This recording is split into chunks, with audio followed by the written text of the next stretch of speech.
बारिश में गरीब बहू के घर अमीर सहेली। 5वीं कक्षा की मीरा और करीना हाथ पकड़कर स्कूल की रिसेस में खेल रही थी।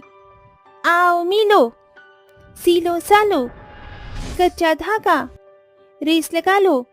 आओ मिलो सीलो सालो, कच्चा धागा, रेस लगा लो। 10 पत्ते दौड़े, एक पत्ता कच्चा, हिरन का बच्चा। हिरन गया पानी में, पकड़ा उसकी नानी ने। नानी गई लंदन, वहाँ से लाई 2 कंगन। कंगन गए टूट, नानी गई रूठ। नानी को मनाएंगे, रसमलाई खाएंगे। रसमलाई अच्छी, उसमें पाई मच्छी। मच्छी में काटा, तेरा मेरा चाटा। आउच! बहुत जोर की मार दिया तूने करीना। आउच! तूने भी तो मारा पागल, मीरा की बच्ची। हे मजा आता है ना यार इससे। हाँ यार, ये बात तो तूने बिल्कुल ठीक कही है। बारिश का मौसम हो रहा है, बारिश आने वाली है। मीरा के इतने कहते ही झमाझम बारिश होने लगती है। वाओ यार, बारिश आ गई। अब हम भीगेंगे, मजा करेंगे। उस कीचड़ वाले गड्ढे में चले कूदने, मजा आएगा। पर तेरी मम्मी ने तुझे डांटा तो तेरे कपड़े खराब हो गए। पर मेरी मम्मी तो कुछ नहीं बोलेंगी। अरे चल यार, मैं अमीर हूँ, मेरी मम्मी मुझे एक और ड्रेस दिला देंगी। हम चलते हैं। ये दोनों सहेलियां एक दूसरे का हाथ पकड़कर कीचड़ के पानी में बारिश में कूदने लगती हैं और बारिश के मजे लेती हैं। उन्हें बारिश का मौसम बहुत पसंद था। दोनों के बीच इतनी गहरी दोस्ती थी कि उनके बीच अमीर गरीब की दीवार नहीं थी। दरअसल मीरा एक गरीब परिवार से थी।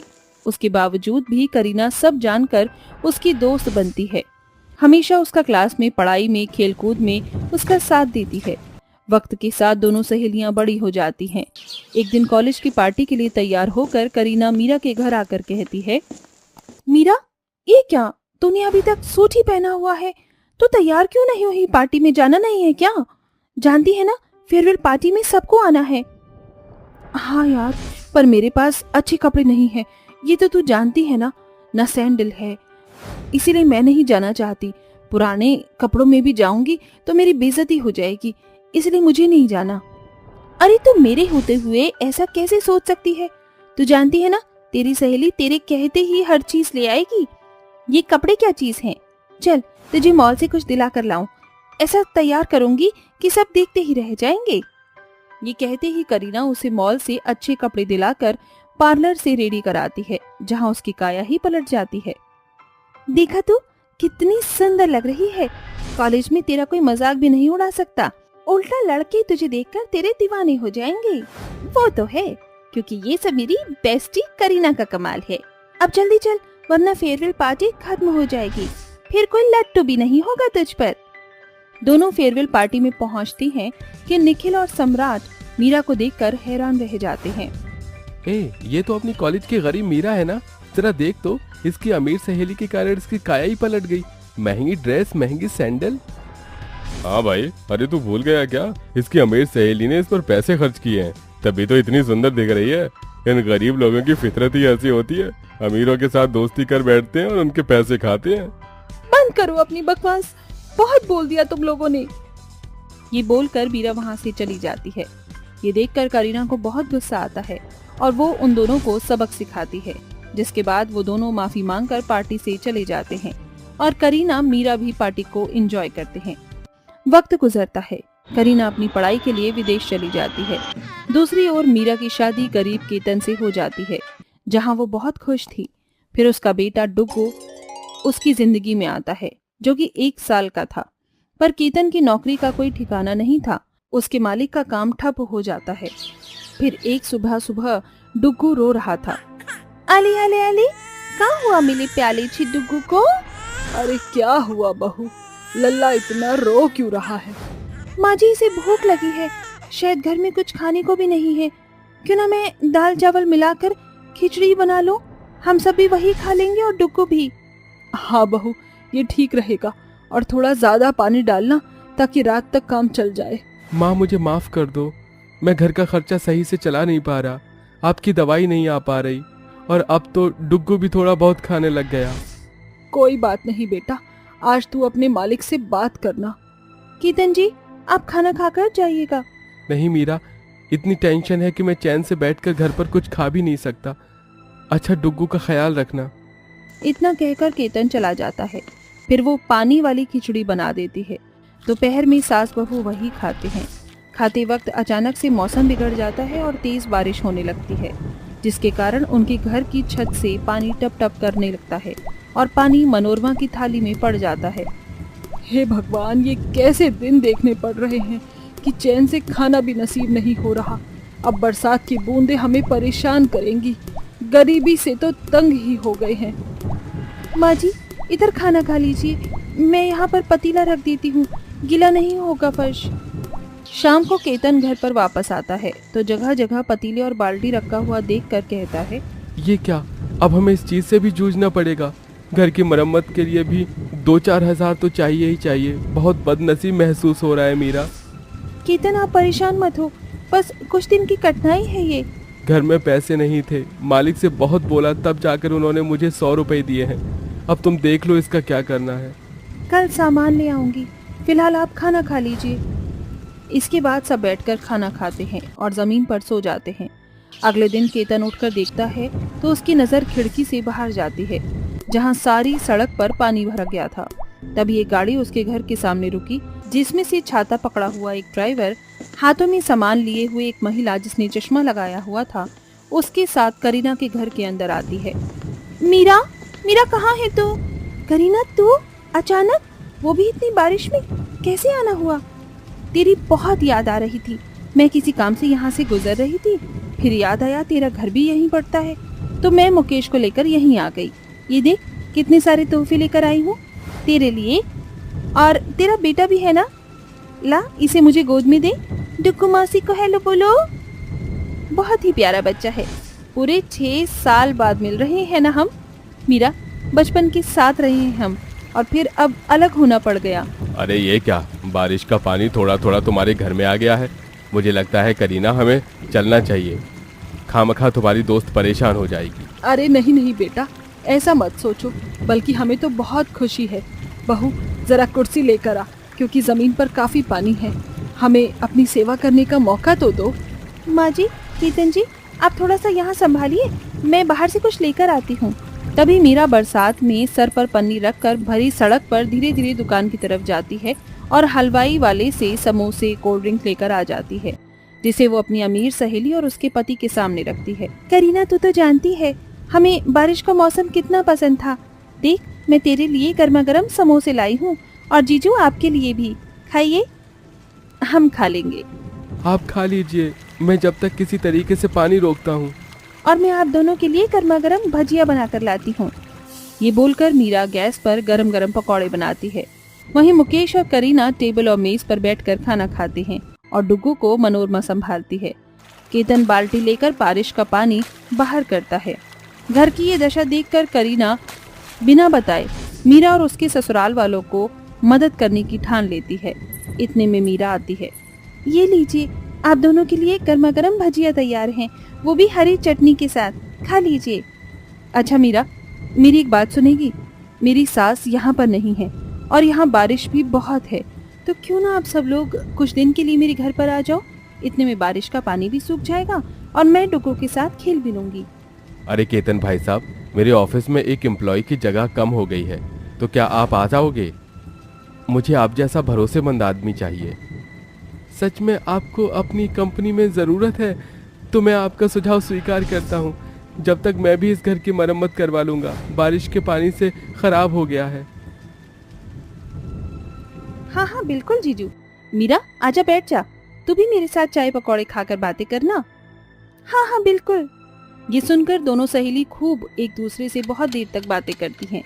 बारिश का बहाव भी कम हो जाता है और कुछ दिनों बाद करीना अपनी गरीब सहेली के परिवार को अपने घर पर रखती है।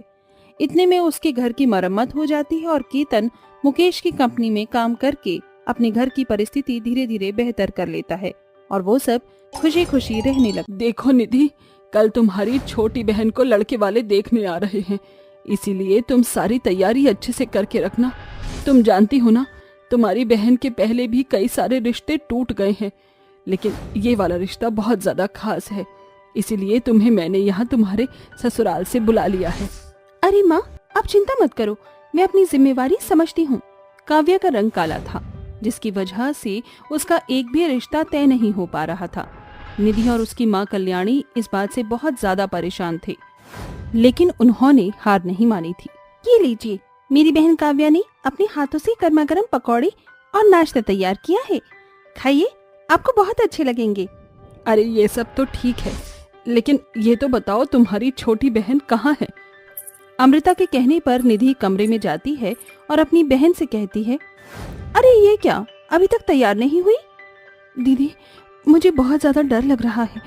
अगर उन लोगों ने मेरे रिश्ते के लिए मना कर दिया तो?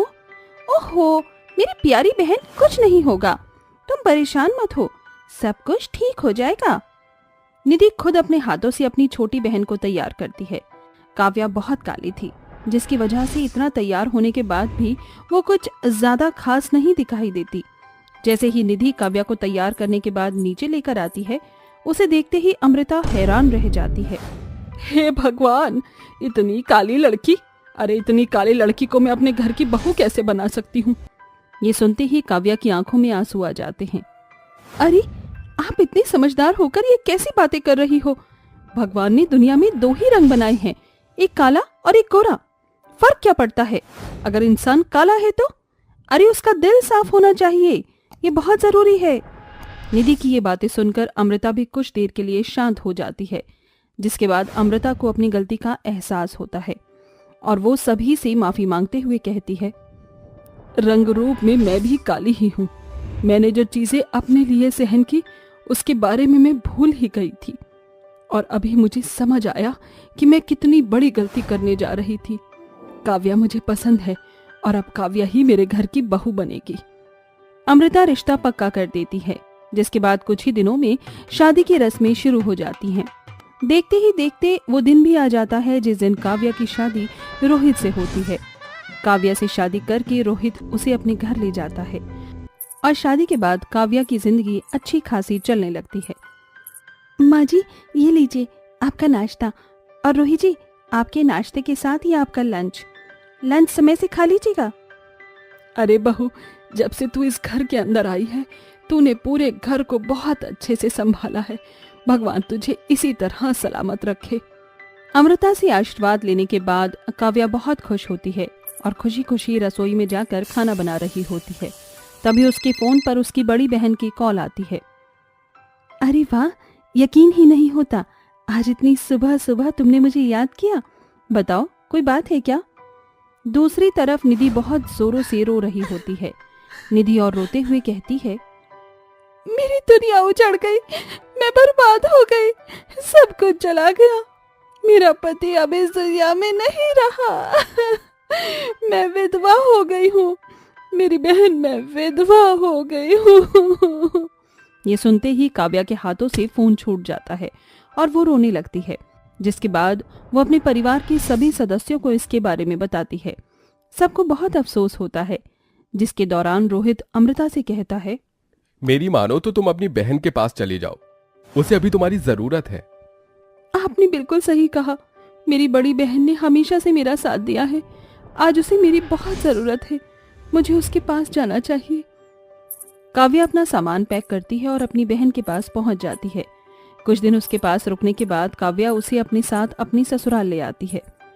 तुम्हारे साथ जो भी हुआ बहुत बुरा हुआ और काव्या बहू ने बहुत अच्छा किया जो तुम्हें यहाँ पर ले आई।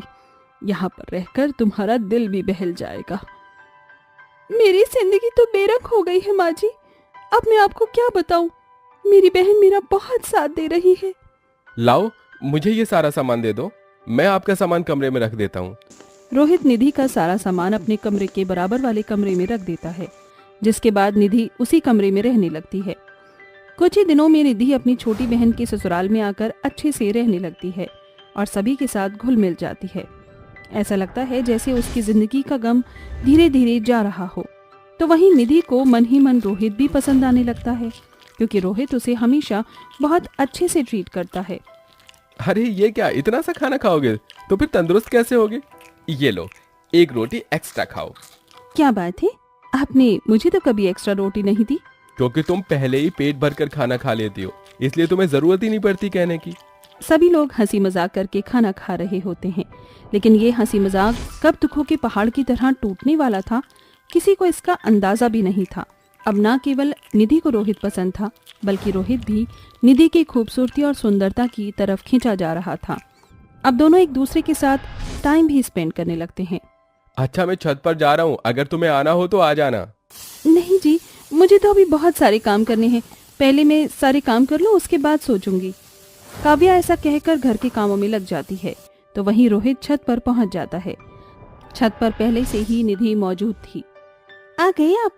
आपका ही इंतजार था मुझे। निधि रोहित को ऐसा कहकर गले से लगा लेती है। रोहित भी निधि से छत पर प्यार भरी बातें करने लगता है। काश मेरी शादी तुम्हारी छोटी बहन नहीं बल्कि तुमसे हुई होती, तो आज हम दोनों बहुत खुश होते। आपने बिल्कुल सही कहा, लेकिन अब कर भी क्या सकते हैं? मेरे पास एक प्लान है। माँ को और काव्या को कुछ दिनों के लिए घर से बाहर भेज देते हैं, और इस बीच मैं तुम किसी बहाने घर पर रुक जाना, इसके चलते हमें थोड़ा सा वक्त मिल जाएगा। रोहित अपने प्लान के बारे में निधि को सब कुछ बता देता है, जिसके बाद रोहित अपनी माँ और अपनी पत्नी काव्या को बाहर घूमने की प्लानिंग बताता है, जिसे सुनकर सब लोग तैयार हो जाते हैं और सभी की टिकट हो जाती है। जाने वाले दिन अचानक से रोहित के लिए एक अर्जेंट मीटिंग के लिए कॉल आ जाता है, तो वहीं दूसरी तरफ निधि पैर में मोच आने का बहाना बना देती है। मुझसे बिल्कुल भी चला नहीं जा रहा। मुझे तो आज ही बहुत जरूरी मीटिंग के लिए जाना है। अगर ऐसी बात है तो हमें कहीं नहीं जाना चाहिए। अरे नहीं काव्या, तुम माँ के साथ निकलो, मैं पीछे से तुम्हारी बड़ी बहन का पैर डॉक्टर को दिखाने के बाद उसे अपने साथ ले आऊंगा। रोहित की बात मानकर काव्या अमृता के साथ चली जाती है। उनके जाने के बाद निधि और रोहित एक दूसरे को गले से लगा लेते हैं और बहुत खुश होते हैं। उस दिन वो पूरा दिन साथ में रहते हैं। रात को रोहित अपने हाथों से निधि के लिए खाना बना कर लाता है। अरे मेरी जान, देखो मैंने अपने हाथों से तुम्हारे लिए खाना बनाया, ये लो मेरे हाथों से खाओ। रोहित अपने हाथों से निधि को खाना खिला रहा होता है कि तभी अचानक से घर पर काव्या आ जाती है और वो अपने कमरे का दरवाजा खोल कर देखती है। उसके हाथों में उसके सूटकेस होते हैं। अपनी बहन और अपने पति को एक साथ उसी कमरे में देख काव्या की आंखों में आंसू आ जाते हैं। वाह बहन वाह, तुमने तो एक बार भी अपनी छोटी बहन के बारे में नहीं सोचा और मेरी सौतन बनने चली। मुझे तो बहुत दिनों से तुम्हारे ऊपर शक था, लेकिन मैंने कभी तुमसे कुछ नहीं कहा क्योंकि मैं तुम्हें रंगे हाथ पकड़ना चाहती थी। तभी वहां अमृता भी आ जाती है और कहती है, ये सब क्या बदतमीजी है रोहित, मैंने तुम्हारे बारे में ये कभी सोचा भी नहीं था। तुम इतने गिरे हुए होगे, तुम्हें तो अपना बेटा कहते हुए भी मुझे शर्म आती है। ये सब सुनकर रोहित अपनी नजरों में गिर जाता है और उसे अपनी गलती का पछतावा होता है।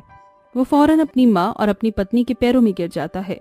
मुझे माफ कर दो काव्या, मैं भटक गया था, आइंदा ऐसी गलती कभी नहीं करूंगा, मुझे माफ कर दो। रोहित को माफी मांगते हुए देख निधि भी अपनी बहन और उसकी सास से माफी मांगती है, जिसके बाद निधि अपना सामान पैक करके अगले ही दिन वहां से चली जाती है। काव्या भी रोहित को माफ कर देती है और उसके साथ जिंदगी में आगे बढ़ने का फैसला लेती है।